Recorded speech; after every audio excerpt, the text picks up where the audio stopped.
Hi நண்பர்களே, இன்று முருகப்பெருமானின் வரலாறுதான் பார்க்கப் போறோம்.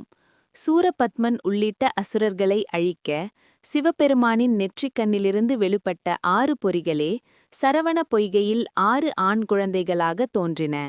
கார்த்திகை பெண்களால் வளர்க்கப்பட்ட அக்குழந்தைகளை பார்வதி தேவி அணைக்க அவர்கள் 6 முகமும் 12 கரங்களும் கொண்ட ஒரே குழந்தையாக இணைந்தனர்.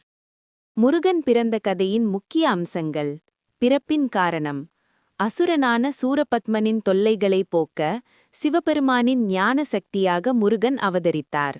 சிவன் தன் நெற்றிக்கண்ணிலிருந்து வெளியிட்ட 6 பொறிகளை அக்கினி பகவான் கங்கையிலுள்ள சரவண பொய்கைக்கு கொண்டு சென்றார். 6 பொறிகளும் தாமரை மலர்களில் 6 குழந்தைகளாக மாறின.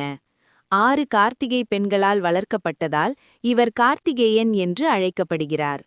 பார்வதி தேவி 6 குழந்தைகளையும் அணைத்து ஒன்றாக்க 6 முகங்களுடன் கூடிய முருகப்பெருமான் தோன்றினார்.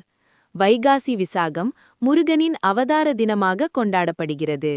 சேனல் மறக்காம சப்ஸ்கிரைப் பண்ணுங்க. முருகப்பெருமானின் அருள் பெறுங்க.